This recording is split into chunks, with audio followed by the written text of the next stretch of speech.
За энэ зурагт том гурвалжин ба том гурвалжин дотор жижиг 3 гурвалжин байна. Энд юу хийх вэ гэхээр энд байгаа энэ үнцгийн хэмжээг тооцоолцгоё. Үүнийг төөгье. Энд цөөн зүйл өгөгдсөн байна. Тэд ийм тэмдэглэгээ ашигласан байна. Та үүнийг өмнө нь харсан байхаа. Эдгээр өнцг нь тэгш өнцөг буюу өнцгийн хэмжээ нь 90 градус байна гэдгийг ингэж тэмдэглэдэг. Тиймээс энэ өнцг нь 90 градус 90, энэ өнцг нь 90. Энэ өнцг нь 32 градус гэдгийг мэдэгдэж байна. Одоо юу хийхээ харцгаая. Эдгээр асуудлыг шийдэх олон арга байгаа. Тэгэхээр энэ өнцг нь төөгийн хөрш өнцг нь мэдэгдэж байна. Хөрш өнцгийг ногоон өнгөөр тэмдэглэе. Хэрвээ тэдгээрийг нэмбэл тэгш өнцөг болно. Тэгэхээр энэ ягаан төөгөө өнцөг ногоон өнцгийн нийлбэр нь 90 градустай тэнцв. Нийлбэр нь тэгш өнцөг байна. Өөрөөр хэлж болно. Үүний хэмжээ нь 90-с хасган төөгөө.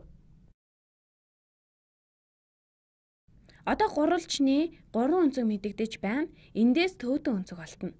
Яаж гэхээр энэ өнцгийн нийлбэр нь 180 градус байна. Тэгэхээр 90 градусаас хасган төөгөө нэмэх нь 90 градус нэмэх нь 32 градус.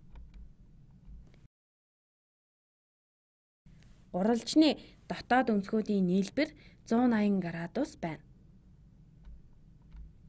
Ингээл боллоо. Бид хийчихлээ. Мөн үүнийг хэрхэн хэлбэрчилж болохыг харцгаая. Хэрвээ энэ хоёрыг хасвал эрдээр нэмэх нь 90 180 болно. Тэгэхээр 180-аас хасган төөгөө нэмэх нь 32 нь 180 градустай тэнцэнэ. Энд тэг болно. Сөрөг төөгөө нэмэх нь 32 градус тэгтээ тэнцв. Хоёр талд төөгөөг нэмбэл 32 градус нь төөгөө тэнцв болно. Төөгөө тэнцв 32 градус байна. Тэгэхээр энэ өнцгийн хэмжээ нь энэ өнцгтөөгөө тэнцв байна.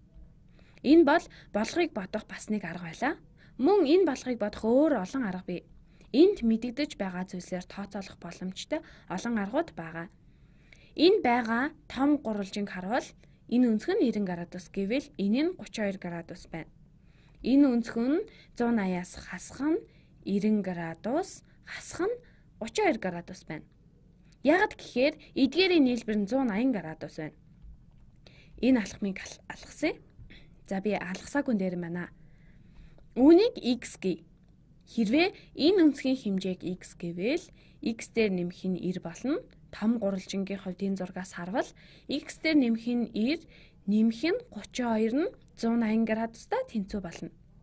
Тэгэхээр хоёр талаас нь 90 ба 32-ыг хасъя. Эндээс хэрвээ хоёр талаас нь 90-ыг хасвал x нэмэх нь 32 нь 90-тэй тэнцв болно. Харин одоо хоёр талаас нь 32-ыг хасвал x тэнцв 58 градус болно. X нь 58 градус. Одоо бид юуг тооцоолох вэ? Эндээс харвал энэ өнцг нь тэгш өнцөг. Энэ болгыг бодох олон арга байгаа гэдгийг харуулах зорилгоор би энэ болгыг дахин бодож байна. Хэрвээ энэ өнцг нь 90 градус гэвэл энд байгаа энэ өнцг нь үүний нэмэлт өнцөг болох ба энэ өнцг нь 90 градус байна. Тэгэхээр энэ өнцг нь нэмэх нь 90 градус, нэмэх нь энэ өнцг нь 180 градустай тэнцв. Үүнийг y гэе. Тэгэхээр y дээр нэмэх нь 58, нэмэх нь 90 180-тай тэнцв. Хоёр талаас нь 90-ыг хасвал энд 90 болно.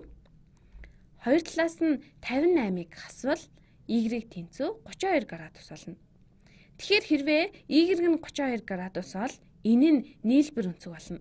Үүнийг нэмбэл энэ нь энэ өнцөгтэй нийлбэр өнцөг болно. Үүнийг өөр өнгөөр тэмдэглэе. Эдгээрийн нийлбэр нь 90 градус байна. Энэ нь энэ өнцөгтэй нийлбэр өнцөг юм. Үүнийг z-ээр тэмдэглэе. Тэгэхээр энэ хоёрын нийлбэр нь 90 градус байна. Эндээс z нь 58 градус болно. Гурвалжны дотоод өнцгүүдээр төөгөө өнцгийг тооцоолъё. Энэ бичлэгт бид төөгөө өнцгийг алерт тооцоолсон. Энэ нь 58 градус байна. Хэрвээ энэ өнцг нь 90 градус бол энэ өнцг нь мөн 90 байх нь илэрхий. Яагаад гэхээр эдгээр нийлбэр өнцөг учраас. Тэгэхээр энэ нь 58 градус байна. Улбар шараар тэмдэглэе. 58 градус дээр нэмэх нь 90, нэмэх нь төөтөө нь 180 градустай тэнцүү. Үүний хоёр талаас нь 90-ийг асвал энд 90 болно. Харин энд 58 ба төөтөгийн нийлбэр нь 90 градус болно. Хоёр талаас нь 58-ыг асвал төөтөө нь 32 градустай тэнцүү. Би танд энэ болгыг бодох олон арга байгааг харуулахыг хичээлээ. Мөн логик дараалтаагаар таамаглалуу дэвшүүлж алхам алхмаар логик дүгнэлтийн зөв хариуг олох маш олон арга байгааг таач бас хийж чаднаа.